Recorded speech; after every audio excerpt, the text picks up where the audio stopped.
E aí, pessoal, que é o Elias, professor de História de vocês. A gente vai começar a discutir a Segunda Guerra Mundial, né? Então, existe, né, uma série de produções acerca da Segunda Guerra Mundial, principalmente no âmbito cultural, né? Filmes, livros, jogos, né? Que fazem menção a esse período. Então, a Segunda Guerra Mundial ela se tornou, né, um episódio bastante famoso aí da história. E é muito importante a gente entender, porque de fato a Segunda Guerra Mundial ela marca ali a transição, né? Ela marca o momento em que a humanidade percebe, né, de certa forma, o quanto a gente pode, né, enquanto humanidade, ser desumano, né, ao final das contas, né? Então a humanidade conheceu, né, uma das maiores tragédias. A Segunda Guerra Mundial ela foi uma das maiores tragédias do século XX, com um saldo gigantesco, né, de mortos, tanto entre militares e civis, e destruição material, e enfim, né, são uma série de, vamos dizer assim, ocorridos que tornam a Segunda Guerra Mundial, de certa forma, um tema bastante frutífero, né, principalmente para as ficções. Então, filmes que relatam a Segunda Guerra Mundial são inúmeros, livros, jogos, né, jogos de videogame, o que também não faltam, jogos que retratam esse momento. Então acaba que construindo uma memória bastante idealizada desse conflito, né? Então é muito importante a gente entender que a guerra, né, ela não tem nada de idealizado, né? A guerra ela é uma das conjunturas mais cruéis, né, e violentas, né, já imaginadas. Então, muitas vezes os filmes e os videogames eles acabam glamorizando a guerra, tornando a guerra algo que é, entre aspas, belo, né, mas que na prática, né, tem muito pouco de belo. Na verdade, é difícil de encontrar. Então, quer dizer, por isso que é muito importante a gente conhecer, né, a história científica desse período, para entender melhor o que quer dizer, né, o que essa guerra ela significou no âmbito mais geral, tá? Então é muito importante vocês fazerem a leitura, tá, do capítulo, é muito importante fazer a anotação, e aí vocês me enviem dúvidas, né, aquilo que não ficou claro, para a gente poder ir dialogando e assim a gente ter, né, conteúdo mais sólido. Vamos lá, então vamos para nossa aula, a gente poder entender. A Segunda Guerra Mundial, pessoal, ela dura, né, de 1939 até 1945. Esse é o calendário, vamos dizer assim, oficial da guerra, né? Há quem acredite, há quem discorde, né? Existem alguns historiadores que dizem que essa guerra já estava em curso, né? Outros consideram que entre a Primeira e a Segunda Guerra nem sequer houve efetivamente uma pausa, né? Ou uma separação entre as duas. Muitos até consideram que é uma única guerra, né? De certa forma, uma sendo a continuação da outra. E de fato a Segunda Guerra Mundial ela é marcada, né, por tensões ocasionadas pela primeira, né? Então, 1914 e 1918, a Primeira Grande Guerra, ela não terminou de maneira geral, assim, efetivamente, já que, por exemplo, o Tratado de Versalhes ele deu margem para que um outro conflito viesse a ocorrer também. A Liga das Nações, a inatividade da Liga das Nações fez com que também o conflito ele quase que fosse inevitável. Então, quer dizer, a Segunda Guerra Mundial ela é também, né, uma consequência direta dessa Primeira Guerra Mundial. Então até como eu falei, né, alguns consideram que a única guerra, né, apenas com uma pausa aí, na década de 30, e enquanto que outros consideram que sim existiu a Primeira e a Segunda Guerra Mundial, né?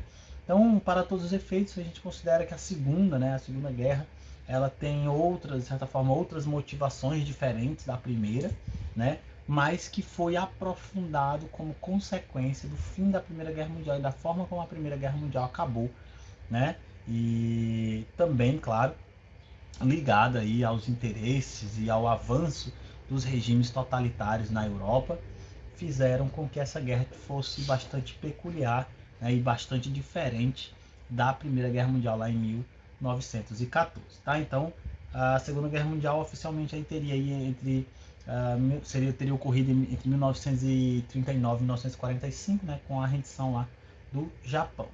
Então, vamos lá para a gente poder entender o contexto, né? Porque essa guerra ela ocorre em decorrência de um contexto marcado pelas tensões que ficaram, né, que permaneceram vivas após a Primeira Guerra Mundial. Então, a Primeira Guerra Mundial ela foi ocasionada muito pelo nacionalismo, pela disputa de território imperialista e tudo mais.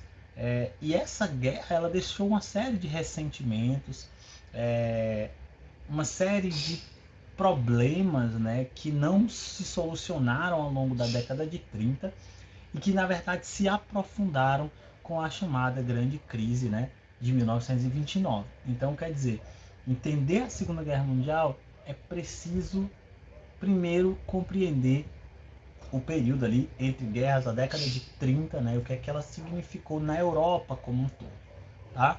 Então, a Alemanha, né, é importante a gente entender que a Alemanha provavelmente foi o país que mais sentiu o peso de todo esse processo em decorrência da grave crise econômica na qual ela se encontrava e das pesadas sanções que o Tratado de Versalhes, né, acabava aqui colocando sobre a Alemanha.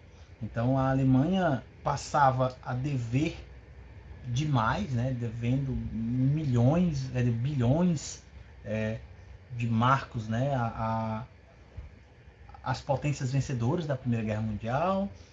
Tinha uma taxa de desemprego gigantesca, porque a economia alemã foi praticamente desmontada, né, durante a guerra e após a guerra.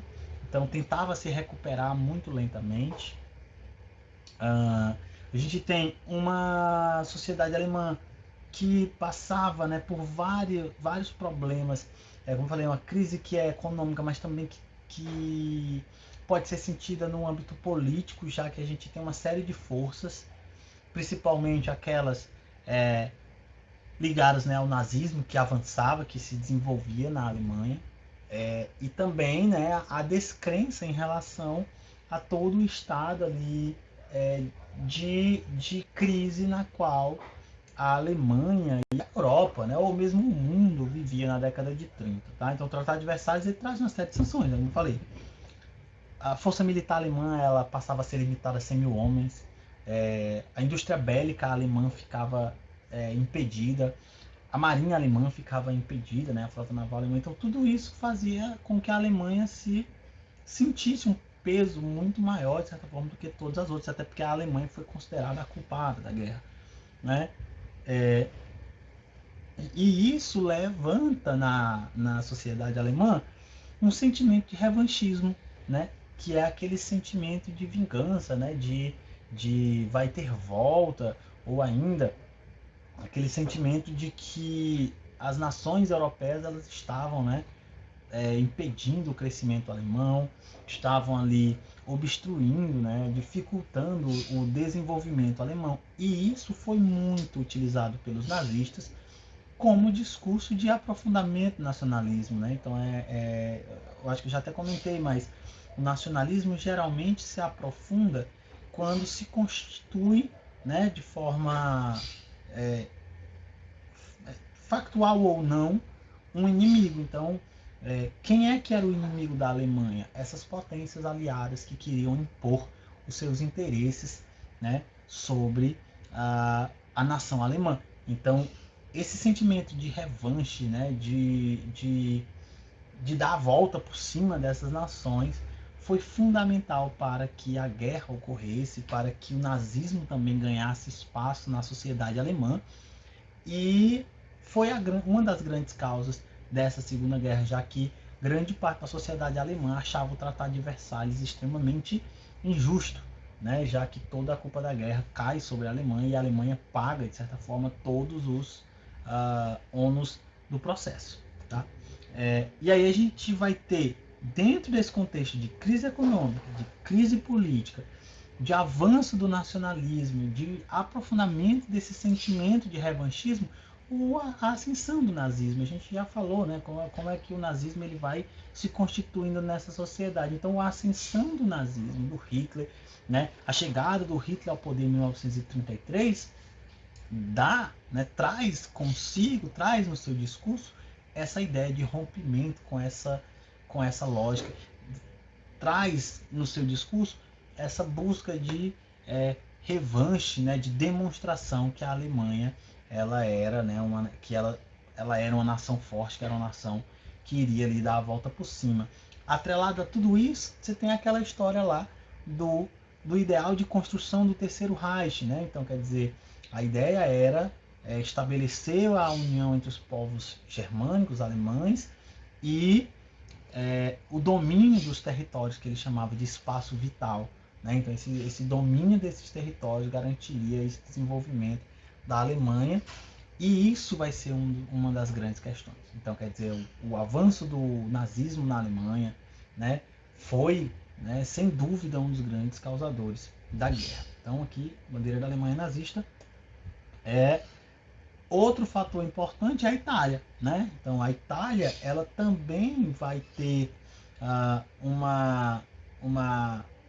avanço desses regimes totalitários, e também como resposta à crise na qual estava inserida. Então, a Itália também estava inserida numa crise muito profunda, numa crise econômica e política, né, ocasionada aí com o fim da Segunda Guerra Mundial, ou da Primeira Guerra Mundial. A Itália, que acreditava que saindo, né, se rendendo anteriormente à guerra, ganharia territórios, e não foi compensada com esses territórios ao fim da Primeira Guerra Mundial. Isso também cria um sentimento de injustiça, né, em relação aos italianos. Então, o discurso do Mussolini, o discurso do fascismo, de que os estrangeiros, né, no caso, essas nações, elas não tinham dado aquilo que a Itália merecia, também foi um fator muito importante para a difusão desse ideal fascista nessa sociedade. E o fascismo, né, o nazifascismo, né, o nazismo e o fascismo, são ideologias que têm um apreço muito grande pela força, né, pela demonstração da força, e a força, vamos dizer assim, né, militarizada, né, a força do exército, a guerra como elemento de demonstração dessa força.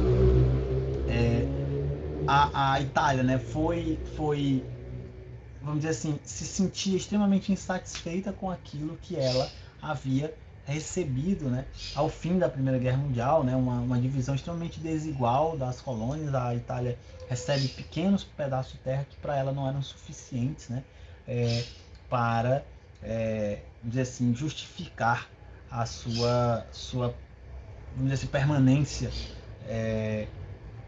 pacífica ali na Europa, né? Então a Itália buscava ampliar esses territórios que haviam sido distribuídos de forma extremamente desigual, né? Claro que Alemanha, França recebiam, os Estados Unidos, né, recebiam muito mais territórios do que a Itália. Então isso cria esse sentimento. Todo esse contexto aprofundado, claro, pela grande crise de 1929, que fazia com que um grande número cada vez maior de desempregados, os países, os estados, né, com um crescimento econômico muito tímido. Então tudo isso fez com que os ânimos, né, na Europa começassem a se aprofundar. Né? O Hitler, de certa forma, foi o primeiro a dar o passo em direção à guerra, mas já antes disso havia um clima, né, de tensão. Ao longo da década de 30, esse clima de tensão, o medo, havia aquele medo, né, de que a qualquer momento um outro conflito poderia ocorrer. E a Liga das Nações, que era aquela sociedade das nações, né, que reunia os países vitoriosos ali da Primeira Guerra Mundial, tentava, né, ou tentava, bem entre aspas, né, evitar que um novo conflito ocorresse. Né? Não é à toa que o Hitler vai dar uma série de passos anexando territórios que havia sido proibido, né, que a Alemanha não poderia anexar territórios. O território alemão estava dividido, né, pelo chamado corredor polonês, e isso também desagradou em grande parte aos alemães, principalmente por conta do aprofundamento do nacionalismo alemão, né? Então tudo isso fazia com que os ânimos na Europa eles, né, se acentuassem. E a Liga das Nações foi meio que tentava impedir que um conflito ocorresse por meio da inatividade. Né? Então a Liga das Nações preferia não intervir no que estava acontecendo na Europa, o avanço do fascismo, o avanço do nazismo. O Hitler passa a anexar a Áustria, anexa a Tchecoslováquia, depois o Hitler vai estabelecendo, ampliando seus territórios, e a Liga das Nações praticamente preferia não intervir, justamente com o temor de a intervenção ocasionar uma nova guerra. E aí isso só vai ocorrer lá em 1939, quando o Hitler invade a Polônia, e aí a gente tem o início, né, a declaração oficial de guerra entre essas nações. Mas até lá, a tensão aumentava e a Liga das Nações preferia não intervir diretamente. Todas as nações europeias assistiam, né, de certa forma, caladas à escalada do autoritarismo, tanto na Itália como na Alemanha, mas preferiam não intervir, principalmente, né, com o receio de ocasionar um segundo conflito bélico. Como eu falei, na Europa você vai ter avanço das ideologias socialistas, né, comunistas de esquerda, que como reação, né, acabou que levando o desenvolvimento também dessas ideologias, no caso do nazismo e do fascismo, né, que surgem como uma reação à difusão dessas ideias, chamada de perigo vermelho, de certa forma, e isso faz com que a Europa, esses países, no caso da Itália, da Alemanha, e depois a gente vai ver a Espanha também. A Espanha vai passar por um processo, né? A Guerra Civil Espanhola foi um processo muito importante para a própria eclosão da Segunda Guerra Mundial. A crise, né, política em Portugal e o estabelecimento do salazarismo, tudo isso faz com que esses regimes, né, ultranacionalistas, no caso do nazismo, do fascismo, do franquismo, do salazarismo, reagissem ao avanço, né, dessas revoluções sociais de orientação, botar assim, marxista, né, socialista, comunistas e tal, que ocorriam na Europa, em vários locais, né, mas que em sua grande maioria não conseguiram ter êxito, né, mas fomentaram o desenvolvimento dessas outras ideologias, né, que reagiam, reacionários, que reagiam ao avanço dessas ideologias de origem marxista. Então, quer dizer, você tem um processo que vai escalando essa violência, né? Então, o fascismo, o nazismo, né, vão combater de forma extremamente violenta esse avanço, né, das ideologias socialistas e tal. A Europa estava bem destruída materialmente, né? Ainda em decorrência da Primeira Guerra Mundial, algumas nações já começavam a se recuperar, mas a destruição material ela tinha sido bastante intensa, então havia ainda muita coisa para se construir. Você tinha uma Europa que dependia muito dos financiamentos estadunidenses, mas que começavam a sentir o peso da crise, porque quando os Estados Unidos começa a entrar em crise, né, a Europa, que de certa forma dependia, né, muito dos investimentos estadunidenses, também acaba entrando nessa correnteza aí da crise. Ou seja, nós temos uma situação, né, que dificilmente assim, se solucionaria de forma completamente pacífica, né? Até porque muitos até diziam que a Segunda Guerra Mundial não era uma questão de possibilidade, ela era quase uma certeza, né? Então é um negócio bem complicado.